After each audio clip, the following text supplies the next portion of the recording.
وأعوذ بالله من الشيطان الرجيم بسم الله الرحمن الرحيم الصلاة والسلام عليك يا رسول الله وعلى آلك وأصحابك يا حبيب الله.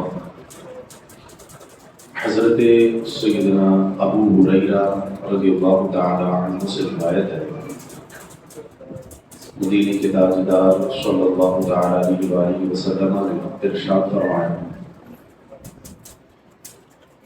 تین اشخاص ایسے ہیں جن کی اللہ کریم دعائیں قبول فرماتا ہے. تین لوگ ایسے ہیں اللہ کریم ان کی دعائیں رد نہیں فرماتا. حضور علیہ السلام نے ارشاد فرمایا، پہلا شخص دعوت الوالد،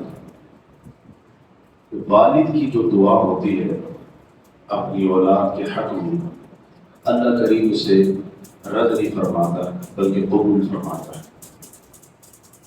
دوسرے نمبر پہ فرمایا دعوت المظلوم، مظلوم کی دعا اللہ کریم قبول فرماتا ہے. تیسرے شخص کے حوالے سے فرمایا کہ دعوت المسافر، کہ مسافر کی بھی دعا رب کائنات قبول فرماتا ہے. یہ تین لوگ، ان کی جو بھی دعائیں ہوتی ہیں دنیا و آخرت کے حوالے سے، اللہ کریم انہیں قبول فرماتا ہے. علماء نے اس حدیث پاک کی تشریح میں لکھا ہے کہ اس حدیث میں یہ ذکر ہوا کہ اللہ کریم والد کی دعا قبول فرماتا ہے، تو والدہ کی دعا قبول نہیں فرماتا. فرمایا کہ والد کی دعا اللہ کریم اس لیے قبول فرماتا ہے کہ والد کے دل میں اولاد کے لیے شفقت ہوتی ہے، اولاد کے لیے محبت ہوتی ہے. تو جب والد اپنی اولاد کے لیے توجہ کے ساتھ، شفقت کے ساتھ اور محبت کے ساتھ اللہ کی بارگاہ میں دعا کرتا ہے، تو اللہ اس کی توجہ اور اس کی شفقت کی وجہ سے اس کی دعا اس کے اولاد کی حق میں قبول فرماتا ہے. تو علماء نے فرمایا کہ جب والد کے اندر شفقت ہو اور اس کی توجہ رب کی طرف ہو، خاص اولاد کے لیے ہاتھ اٹھائے، تو اللہ کریم اس کی دعا قبول فرماتا ہے. تو والدہ کے اندر تو والد سے زیادہ شفقت ہوتی ہے، والدہ کی تو محبت اولاد سے زیادہ ہوتی ہے. تو فرمایا جب والد کی اللہ کریم دعا قبول فرما رہا ہے تو والدہ کی کیوں نہیں فرمائے گا؟ تو والدہ کی بھی دعا اللہ کریم اولاد کے حق میں قبول فرماتا ہے. تو اس سے یہ ثابت نہیں ہوتا کہ صرف والد کی ہی دعا، بلکہ والد کی بنسبت والدہ کے دل میں زیادہ اولاد کے لیے محبت اور شفقت ہوتی ہے. تو ان دونوں کی ہی دعائیں اللہ کریم اولاد کے حق میں قبول فرماتا ہے. اب دعا کرنے کے آداب ہوتے ہیں. ہاتھوں کو کیسے اٹھانا ہے، قبلے کی طرف چہرہ رکھ کر جو ہے وہ دعا کرنی ہے، خوب توجہ کے ساتھ دعا کرنی ہے.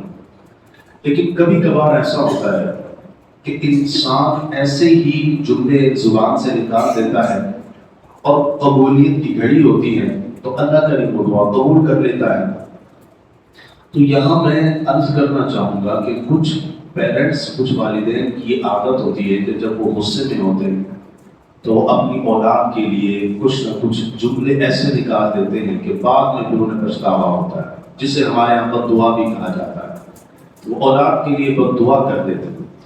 تو یاد رکھیے گا کہ والدین کی دعائیں اولاد کے حق میں قبول ہوتی ہیں، اب چاہے وہ بد دعا ہو یا دعا ہو، کوئی بھی صورت ہو. تو ہمیں جب غصہ آئے تو کنٹرول کرنا چاہیے.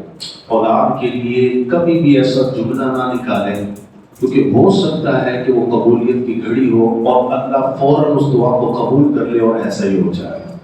ایک مصنف ہے، مصنف کہتے ہیں کتاب لکھنے والے کو، زمخشری اس کا نام. اس نے بہت زیادہ عربی کی کتابیں لکھی، بہت زیادہ. اس نے ایک مرتبہ دھاگا لیا اور چڑیا کا ایک بچہ تھا، اس کی ٹانگ میں، پاؤں میں وہ دھاگا باندھ کر اس نے کھینچا تو اس چڑیا کے بچے کی جو ٹانگ تھی وہ ٹوٹ گئی. اس کی والدہ نے جب ایسا دیکھا تو اس کی والدہ نے فوراً یہ کلمات نکالے اپنی زبان سے کہ اللہ کرے تیرے ساتھ بھی ایسا ہو. اور کتابوں میں لکھا ہے کہ جب یہ زمخشری بڑا ہوا تو اس کی ایک ٹانگ ضائع ہو چکی تھی. یہ وہی دعا تھی جو اس کی والدہ نے اس کے حق میں کی تھی. تو جب غصے میں ہو تو ہمیں ہوتی ہے کچھ والدین کی عادت, وہ کہتے ہیں تیرا یہ ہو تو تیرا یہ ہو جائے, تو کسی کے نیچے آ جائے تو یہ, تو ہمیں ڈرنا چاہیے. بعد میں پھر ہم ہی رو رہے ہوتے, بعد میں پھر ہم ہی جو ہے نا افسوس کر رہے ہوتے, کاش میں یہ دعا نہ کرتا تو میرے بیٹے کے ساتھ میری بیٹی کے ساتھ ایسا نہ ہوتا. تو والدین کی دعا اولاد کے حق میں قبول ہوتی ہے, تو ہمیں اس حوالے سے بھی جو ہے توجہ رکھنی ہے کہ ایسے کلمات ہماری زبان سے نہ نکلیں. دوسری بات جو اسے بات میں نبی پاک علیہ السلام نے ارشاد فرمائی کہ مظلوم کی دعا بھی اللہ کریم قبول فرماتا ہے. مظلوم چاہے کافر بھی کیوں نہ ہو, علماء نے لکھا ہے اگرچہ کافر ہو تو اس کی بد دعا سے بھی ڈرنا چاہیے. اس پر بھی ظلم نہیں کر سکتے, اس کا کفر, اس کا فسق, اس کا گناہ اس پر ہے. لیکن اگر کوئی اس پر ظلم کرتا ہے اور اگر وہ مظلوم ہے, کافر, فاسق, اور وہ کسی کے لیے بد دعا کر دیتا ہے, کوئی دعا کر دیتا ہے, تو اللہ کریم اس کی بھی دعا قبول کرتا ہے. اور روایت میں تو یہاں تک آتا ہے کہ جب کافر ہو یا کوئی بھی ہو جو مظلوم ہوتا ہے, جب یہ دعا کرتا ہے تو اس کی دعا کے درمیان اور آسمان کے درمیان کوئی چیز نہیں ہوتی. یعنی اللہ تک پہنچنے کے لیے اس کی بات, کہ اس بات کو پہنچنے کے دوران کوئی ایسی چیز نہیں ہوتی کہ اس کی بات روک دی جائے, بلکہ ڈائریکٹ اللہ تک مظلوم کی دعا پہنچتی ہے. تو کسی پر ظلم نہ کریں, کسی کے ساتھ زیادتی نہ کریں, کسی کا برا نہ چاہیں, ہر کسی کے ساتھ اچھا کریں. آپ کسی کے ساتھ اچھا کریں گے, آپ کے ساتھ اچھا ہوگا. اگر کسی کے ساتھ ظلم کیا تو اس سے معافی مانگیں. کہیں اس کے دل سے اگر کوئی بد دعا نکل گئی, یقین کریں خاندان کے خاندان تباہ ہو جاتے ہیں. ہم اس کو معمولی سمجھتے ہیں, ہم کہتے تھے نہیں میں بڑا دلیر, میں بڑا, تو میرے پاس تو یہ ہے تو میں یوں, اپنا بڑا پن دکھاتے ہیں, تکبر کرتے ہیں.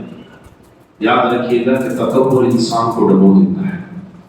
اپنے آپ کو جھکا کے رکھا کریں, کسی پر ظلم نہ کیا کریں. اگر آپ کی پاور زیادہ ہے, اگر آپ بڑے ہیں, تو کسی کو چھوٹا سمجھ کر, کسی کو حقیر سمجھ کر اس پر ظلم نہ کریں, ورنہ اللہ تو سب دیکھ رہا ہے. وہ سب کر دیتا ہے جب وہ کرنے پر آتا ہے. تو حضور نے فرمایا کہ مظلوم کی دعا بھی اللہ قبول فرما, تو کسی مظلوم کی دعا بد دعا کبھی نہ لے. تیسرے نمبر پہ فرمایا کہ مسافر کی دعا بھی قبول ہوگی. اب مسافر چاہے وہ کاروبار کے لیے سفر کر رہا ہو, چاہے کسی دینی کام کے لیے سفر کر رہا ہو, اینی ون جس کام کے لیے بھی کر رہا ہے, تو وہ دعا کرتا ہے سفر کے دوران, تو اللہ کریم اس کی دعا قبول فرماتا ہے. اس پر بھی ہماری توجہ نہیں ہوتی, ہم خود بھی نہیں کر رہے ہوتے اور نہ کسی سے کروا رہے ہوتے. تو جب کبھی بھی سفر کر رہے ہو, شرعی سفر جسے کہا جاتا ہے, شرعی سفر کیا ہوتا ہے کہ آج کے دور میں اگر حساب لگائیں تو تقریباً 92 کلومیٹر سے زیادہ کا سفر وہ کر رہا ہو اپنے شہر سے کسی اور شہر کی طرف, اور پھر وہاں پر 15 دن سے کم رہنے کا بھی ارادہ ہو, تو اس کو کہتے ہیں مسافر. تو جب مسافر سفر کر رہا ہوتا ہے تو اس کے سفر کے دوران بھی اللہ دعا قبول فرماتا ہے. تو اللہ کریم ہمیں ان ساری باتوں کو سمجھنا نصیب فرمائے, اور سب کو زیادہ سے زیادہ اللہ کی بارگاہ میں دعا کرتے رہنے کی توفیق نصیب فرمائے. آمین بجاہ خاتم النبیین صلی اللہ علیہ وسلم.